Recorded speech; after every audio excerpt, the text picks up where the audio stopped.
Great to see everyone again this morning.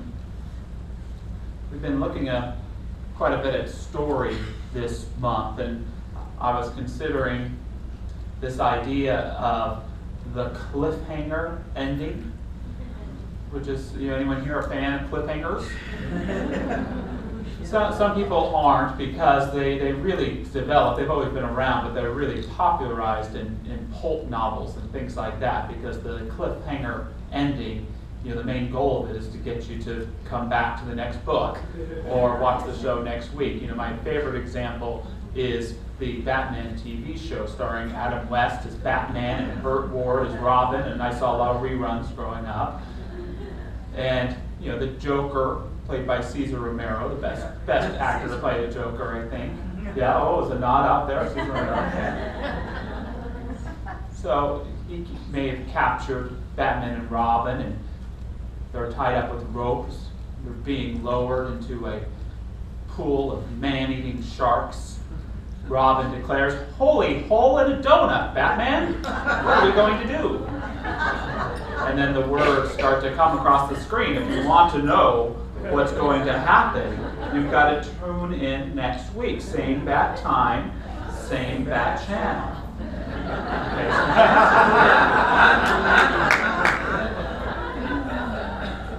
And anyone who does television today knows that if you have a cliffhanger at the end of your show, you have a season finale.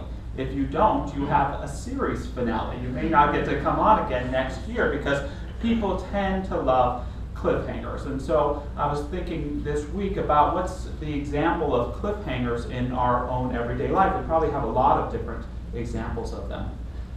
This idea that, in a sense, Debbie was speaking to as well, of not being able to move back any further because we've moved so far forward with something that something has to give. And if you've had those moments in your life where something had to give, and it did give in a miraculous or wonderful way, something that came in and saved the day, that if anyone was watching it on a movie screen, they say, "Oh, that would never happen in my life."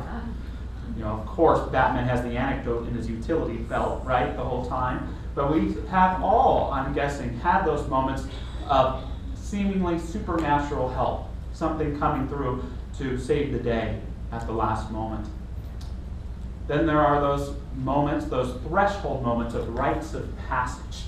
Perhaps those are the cliffhangers of our lives, to say yes to something like starting a new business, or getting married, or deciding to retire. Moving through those thresholds and passageways of life. I love that our whole sermon today is about moving through these passageways. We have these 5 practitioners who've chosen in their lives not to just no longer be lay people in our community, but to be people who are dedicated to seeing the spiritual truth of themselves and everyone else here, but to do it in their lives. To no longer, not that there's there's a lot of power in being lay folks, but this idea of being committed to being a spiritual presence in all of their lives, in their families, in their relationships. At the end of the service, to close today, we're having a passageway ceremony for our kids, where we're honoring their stepping into a new grade and giving them the opportunity to claim a virtue for themselves in the coming year. What I know is that virtue they claim for themselves isn't just what they want to experience in the coming year, but it's what they've learned in the past year. It's something that they are and are wanting to learn to demonstrate to a greater degree in our lives. And perhaps we're all somewhere in our lives moving through a passageway. And then, of course, there's the cliffhanger of hitting rock bottom. Anybody been there before? It's getting to that place where there's no deeper in the ground you can go, because things have become so difficult that returning to the past is no longer an option, that you somehow have to be willing to be transformed anew, to face your life in a new way. I like something a life coach and writer named Veronica Trugaleva said. She said, "No one needs to hit rock bottom to change, and yet so many people do. Only because most of us are unskilled in communicating with ourselves. Stress, depression, anxiety, insomnia, headaches, illness. These are all symptoms of a bigger problem. You're trying to tell yourself something loudly. Listen now or listen later. There is no ignoring the call." And this idea speaks powerfully to me of this idea that we've been talking about all month, of spiritual narrative. No matter where we are on the cliffhangers or passageways of life, there is always a higher aspect of ourselves that even when we forget about it, is still remembering who we are, still calling us, still inviting us to embody what it is. And the greater we're able to embody that spiritual narrative, the story of our soul in our life, the more vibrant and clear we are able to live our everyday life.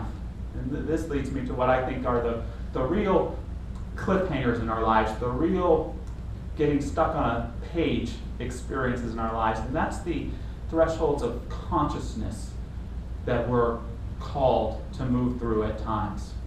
That it's not always visible to everyone else around us whether we've crossed that threshold or not, but we know in our lives whether we've crossed that threshold of saying yes to living, as Rick talked about, a life centered in love, or a threshold of forgiveness of someone that's hurt us, or a forgiveness of ourselves, or a way that life used to be, or a threshold of saying yay to life, to live it fully and with joy, as opposed to saying nay to life and living in a sense of just damage control, or living in a sense of fear.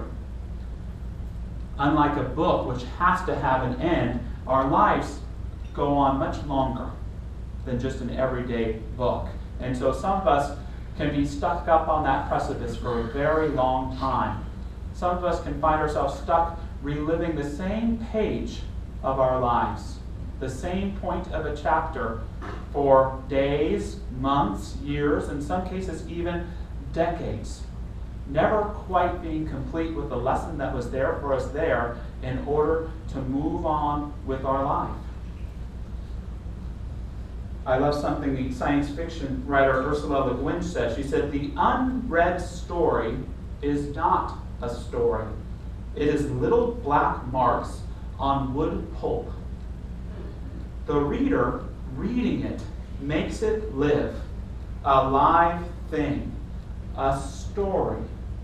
At times our own life may feel like wood pulp with little black marks on it. We may feel lifeless.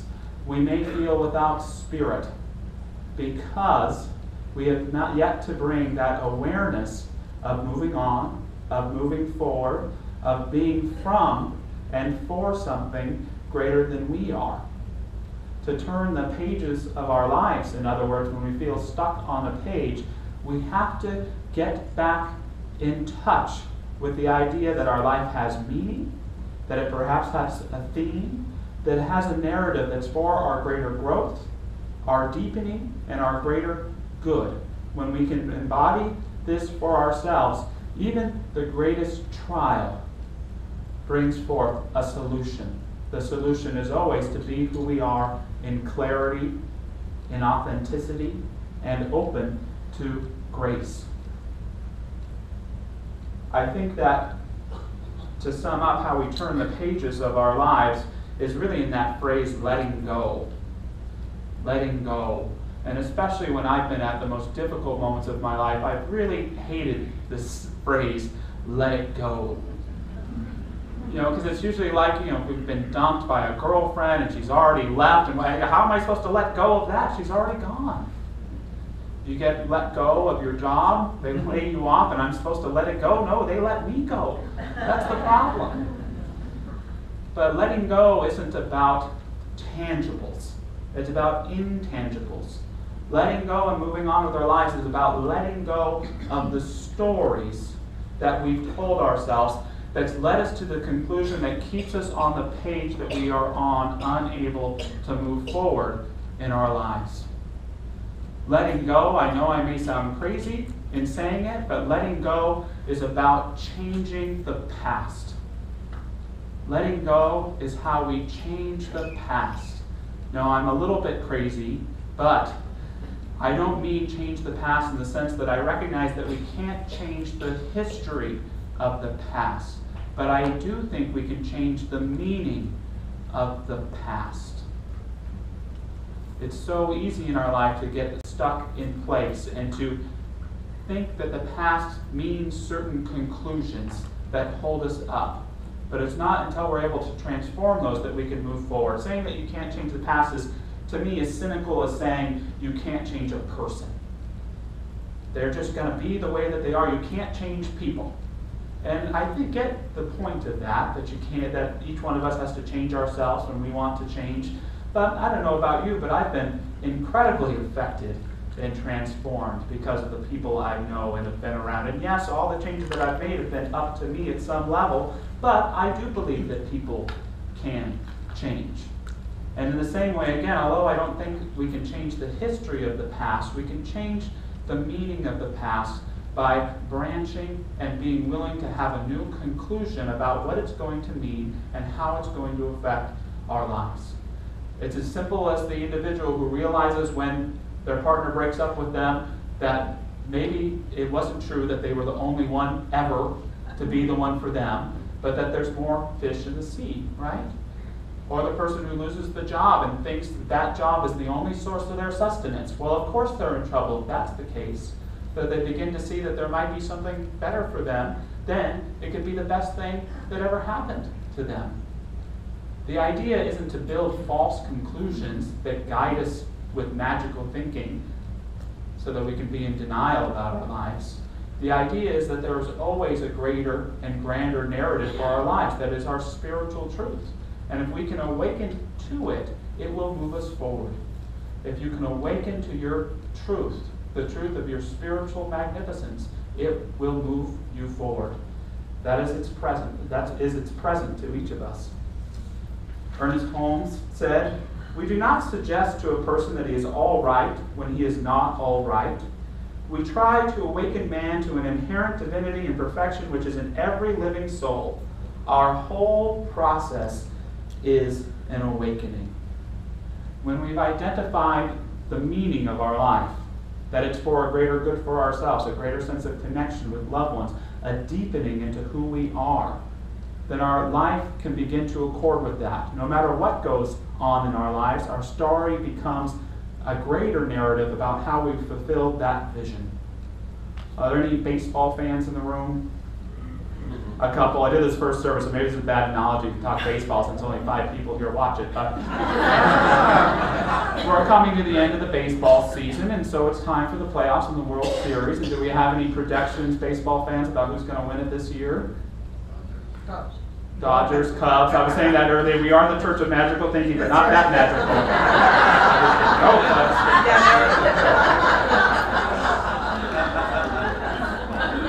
But whoever's in the World Series, it's going to be very hard to compare to the action and drama of the 2011 World Series, which had the Texas Rangers versus the St. Louis Cardinals.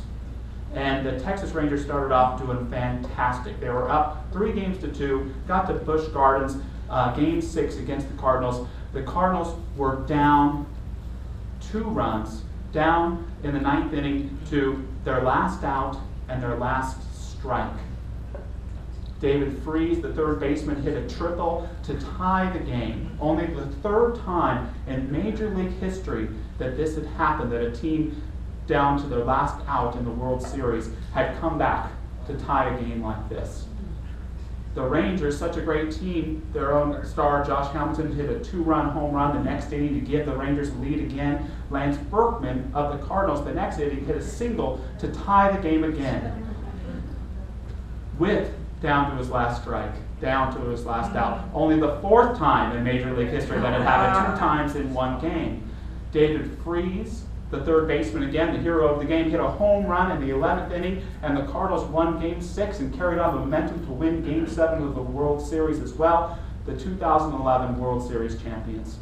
All over were the stories of the Cardinals, the team that everyone had counted out, showed each of us, if you stay committed to your dreams, anything is possible. And as a Dodger fan and being a little stuck up, I try to think of the other stories that were going on there, and the major one was, what about the poor Rangers? What is the story that they tell themselves? The better team won this time? I don't think that's going to cut it. Better luck next time? It's pretty hard to get to a World Series.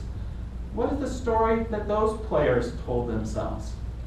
And I don't know a single one of them, but I'm willing to bet, if we can gamble in church. Ellie, are we allowed to gamble in church? Yes. Sometimes yes. Ellie says yes. I'm willing to bet that the story each of those players told him or herself was in alignment with what they wanted for themselves. I bet you their stories were, this isn't the worst thing that happened to me or the worst thing that happened to us. This is another link on my ladder to success. If their narratives was to be a champion, it wasn't, we're going to get them next time. It's, I'm going to learn from this experience. I'm going to give thanks for it, and I'm going to use it for my good. Now, of course, baseball is just a game, but it's a widely visible game. Events in your life may not be as visible to others, but it's very visible to you. The difficult and challenging things that are going on in our lives are like a wall that's in our face every day. And they're always asking us, what am I? They're wanting us to size up the problem. And we're always asked to know who we are going to be in relationship with the challenges before us. I know we can't control them, but we can know who we're going to be in relationship, and we can remember our spiritual narrative, the truth of who we are. So are we going to build a story that's in alignment with being a champion? If not a champion in baseball, a champion for our life and our loved ones, a champion for the spirit, a champion for whatever we can be? Or are we going to allow ourselves to be so downtrodden that we never move forward in our lives again, that we let the loss define who we are forever? It's not an easy choice to make, as easy as it sounds. It takes a lot of hard work. It takes a lot of practice to carry on with the truth of our lives, even if we've experienced something directly confronting and challenging as it may be. I was so impressed this week by Jimmy Carter's news conference, sharing with the nation and probably some very nosy reporters about his cancer diagnosis. And the first thing is that it's a rare thing for a politician to do. I need to spend more time with my family. I'll see you later. That's what they do, right? It's really rare that they sit down and tell the truth about their situation. And the thing that really I thought was awe-inspiring about Carter is he sat up and he said, well, I got the news and I was surprised. I was pretty at ease with it. Pretty at ease. I've got cancer in my liver. They found it at 2 spots in my brain. And yeah, I'm doing radiation, but I'm guessing the cancer's in a lot more other places too. But I'm at ease. My wife's not. But I'm at ease. And it was pretty amazing because he didn't just have that aura of the grandparent who tries to sit down the grandkids to let them know everything's going to be all right. He really, really felt that ease. I loved it when he said, I'm ready for anything and looking forward to a new adventure. And this is a sign of a man who's never much been stuck on a page in his life.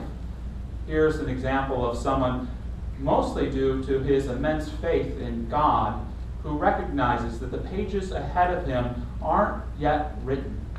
They aren't destined or set in stone. And although he does not know what's going to be written on those pages, he knows that God is with him. He knows that Spirit is with him, and therefore it doesn't matter what the hell is on those pages. It doesn't matter what is there. For when we recognize that we have a co-author of our life, we don't write it ourselves, and God just doesn't write it for us either, that we walk this path together in relationship with the divine Spirit within us that knows who we are even when we do not, and will correspond any plot that it needs for us to know and embody the truth of who we are.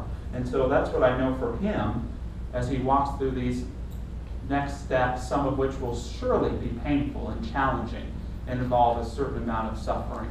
But I know with even greater clarity what will be there for him is what's there for any of us when we move on with the pages of our lives. There's 2 things that come when we walk our path in awareness of the divine. The first is grace. When we move on with our life and the pages of our lives turn and we trust in God, we are filled with God's grace. Grace is that feeling, that experience around you that feels so alien, so otherworldly, and yet more personal and intimate than anything you've ever felt at the same time. That's God's grace. It's as Frederick Buechner said, a miracle is when the whole is greater than the sum of its parts. God's grace is the whole of life with you in any piece or any part. The second thing that comes is forgiveness. When we carry on with the pages of our lives and we do our own work, forgiveness happens. I know it's different for everybody, but for me, forgiveness is never something that I've done in my life. It's something that God or Spirit has done in my life. I have but tried to do the work to prepare myself for it to happen. So a healing of hearts, a transformation of self, is something that I've opened and worked on my heart to do, to allow the Spirit to take place in my life. So again, I just invite us to be aware of any page that we may be stuck in our life. There may be many chronicles. We may have encyclopedias of self. Some places we may be moving forward, some places may be holding us back. But where can we let go? And are we willing to move in greater confidence of a deeper narrative within ourselves, moving us to greater joy and greater peace? Can we know as this divine narrator, this divine plot creator knows us? To close with a thought from Ernest Holmes, who says, "I do not believe that there is anything in the universe which is against us but ourselves. The only God who exists wishes us well, knows us only as being perfect and complete. When we shall learn to know as God knows, we shall be saved from all mistakes and troubles. This," he tells us, "is heaven." So thank you for your time this morning, everybody. Great to be here.